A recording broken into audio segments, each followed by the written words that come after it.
J.N. Markopoulos was born in 1948 in Thessaloniki, Greece, and he holds a master's degree in engineering and a doctorate degree in physical chemistry. He is, since the academic year 2020-2021, professor of the philosophy of technoscience at the postgraduate interdepartmental course Philosophical, Pedagogical, and Interdisciplinary Anthropology at the Faculty of Philosophy of the Aristotle University of Thessaloniki. He is a former associate professor of chemical engineering at the Faculty of Engineering and a former professor of the philosophy and ethics of science and technology at the Faculty of Education at the same university. Now he's also a writer, and today we want to present for the first time on our social TV his new release book entitled Anglo-American Empiricism and the Abhorrence of Essence. Let's welcome Ioannis then, who's right now connected with us. Hi, Ioannis, how are you? Yeah, well, thank you very much. And I thank you very much, dear Ginevra, for the invitation to this interview. So please, let's start by introducing the book. What is it about and how is it structured?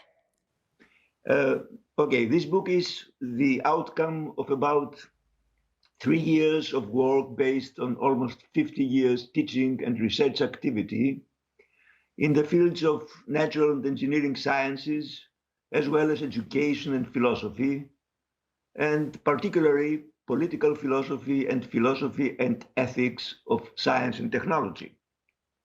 My purpose was to highlight and critically discuss the historically and philosophically grounded bonds between the Anglo-American worldview and one of its most significant, I will say, timeless features, that is empiricism, and particularly the ensuing abhorrence of essence. Why empiricism matters and how will it be discussed?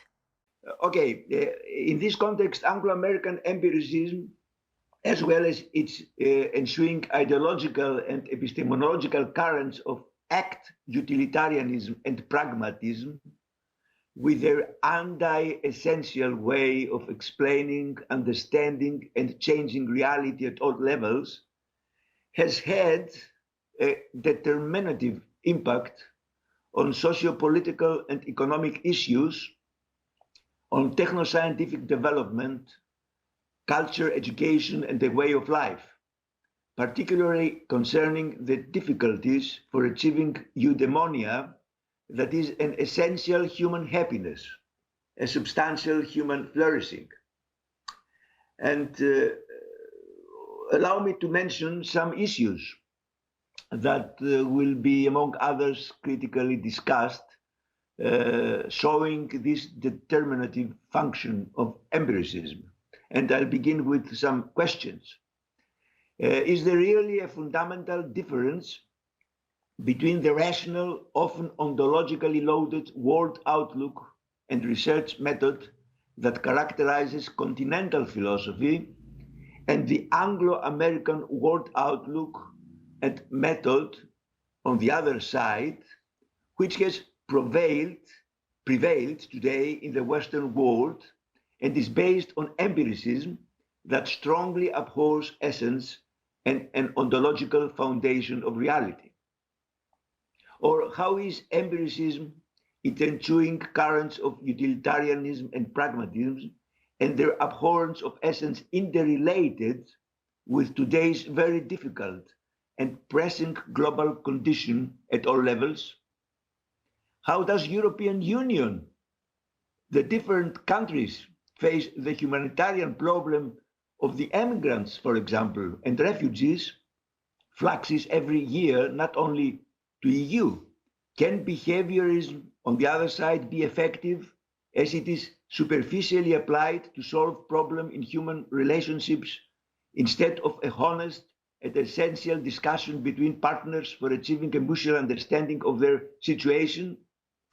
In regard to refugees and immigrants, for example, what we try to do We try to find some algorithms for the distribution of emigrants. We try to find some grants for supporting the countries that will receive the refugees. But is this the essential question, or the essential question is wars and climate change, for example, because we will soon have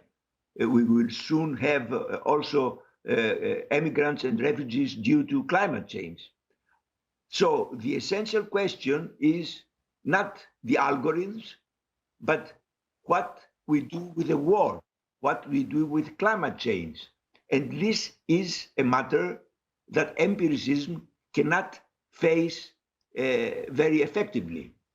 Or concerning education on the other side, why is today's education globally given not an essential education needed for facing the multiple contemporary problems that humanity is confronted with? How and under which presuppositions can philosophy really contribute to the understanding of the essence of happiness and its achievement, particularly within this hostile economic, environmental framework created globally, mainly by neoliberalism, which is also a companion of empiricism? In this context, I must underline, essence is not used from my side in a conservative, racist, or, for example, anti-feminist manner. Who's the audience, the target reader for this book? Are all these readers that want to be well informed about all these issues, so that understand, so that they can gain substantial knowledge and truly knowledge of the today's condition of the globe, so that they can have or can explain and understand better reality in all its manifestations and really achieve a flourishing life. Thank you, Ioannis. Best luck with your book, and thank you for the time of this interview. I thank you also very much, dear Ginevra. Anglo-American Empiricism and the Abhorrence of Essence by Ioannis and Markopoulos is now available in bookstores and digital platforms. It's a publication by Eurobooks.